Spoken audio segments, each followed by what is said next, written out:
नम्रता ने फोन पर अपनी माँ से कहा, माँ, मैं बहुत थक गई हूँ घर संभालते संभालते। यहाँ मेरी थकान किसी को नजर नहीं आती। कुछ दिन आराम करना चाहती हूँ। सोच रही हूँ कुछ दिनों के लिए अपने मायके आ जाऊँ। आते हुए अपने बच्चों को भी साथ ले आऊंगी, वे वहीं से स्कूल चले जाएंगे। आखिर एक ही शहर में ससुराल और मायका होने का कुछ तो फायदा मिले। पार्वती जी ने दूसरी तरफ से कहा, हाँ बेटा, जब तेरी इच्छा हो आ जाना, आखिर है तेरा भी तो घर है। ठीक ही है माँ, तो मैं कल ही आ जाऊंगी। नम्रता खुश होकर बोली, हाँ बेटा, कल आ जाओ, मैं तुम्हारा इंतजार करूंगी। अभी मैं फोन रखती हूँ, मुझे मंदिर भी जाना है।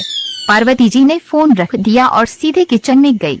किचन में खाना बना रही बहू से बोली, अरे अनुपमा सुनो, कल तुम्हारी ननद आ रही है, आज बाजार जाकर फल सब्जी और मिठाइयाँ लेकर आना।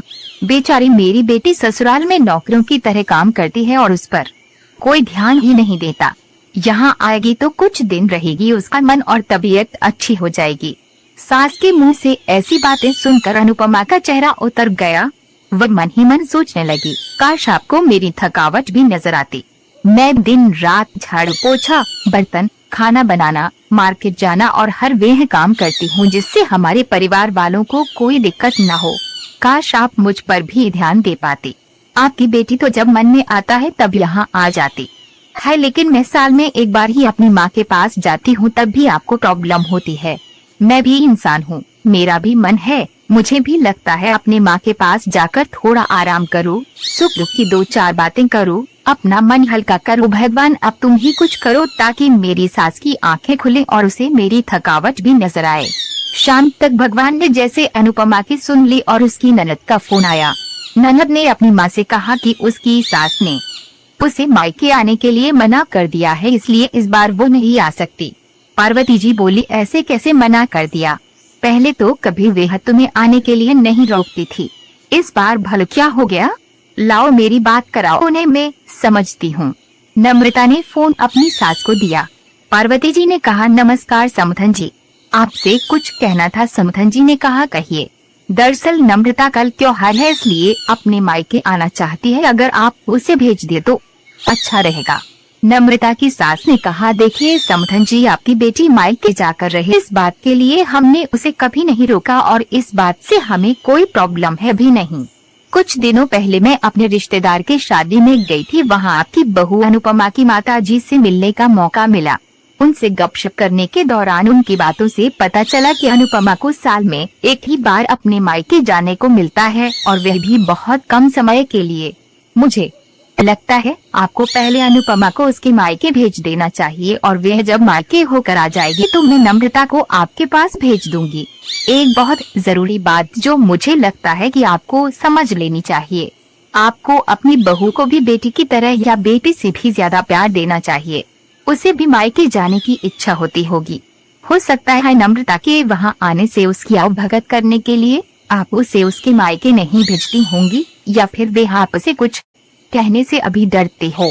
अगर आप उसको घर में ही कैद रखेंगी तो एक दिन ऐसा आएगा जब वे आपके खिलाफ बोलने लगेगी, फिर वे आपकी सुनेगी भी नहीं और जब चाहे तब अपने मायके जाएगी। ऐसी परिस्थिति आए, इससे अच्छा है कि आप ही कुछ बदलाव अमल में ले आए जिससे आपका रिश्ता और रिश्ते की मिठास खराब ना हो। पार्वती को अपने समधन की हर एक शब्द में सच्चाई नजर आई। उन्हें महसूस हुआ कि उन्होंने अपनी बेटी के प्यार में अंधे होकर कभी भी अपनी बहू के मन का विचार नहीं किया। उन्होंने हमेशा ही अपनी बेटी को अपनी बहू से ऊपर रखा।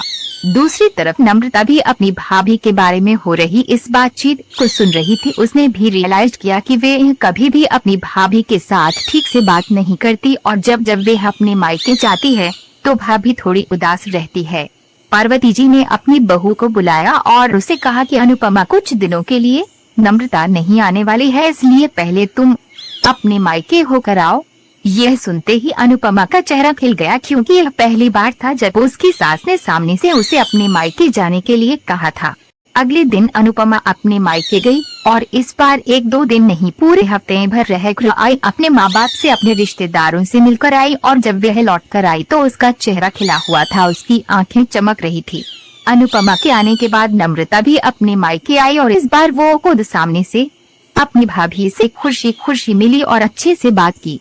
नम्रता ने अपनी माँ से बात करके उन्हें भी अच्छे से समझने में मदद की। वे कहीं ना कहीं अनुपमा के साथ गलत व्यवहार कर रहे थे। दूसरी तरफ अनुपमा अपने ससुराल वालों के बदले रवैया से बहुत खुश थी। अब वे खुशी खुशी सबका ध्यान रखती और हर काम प्यार से करती। वह ध्यान रखती कि कोई भी ऐसी बात या काम ना करे जिससे घर में तनाव का माहौल पैदा हो। पार्वती जी अपनी बहू को खुद भी समय समय पर मायके भेज दिया करती। एक छोटे से बदलाव ने सास बहू और भाभी ननद के बीच की कड़वाहट को दूर कर दिया और रिश्तों को और भी ज्यादा मीठा और मजबूत कर दिया।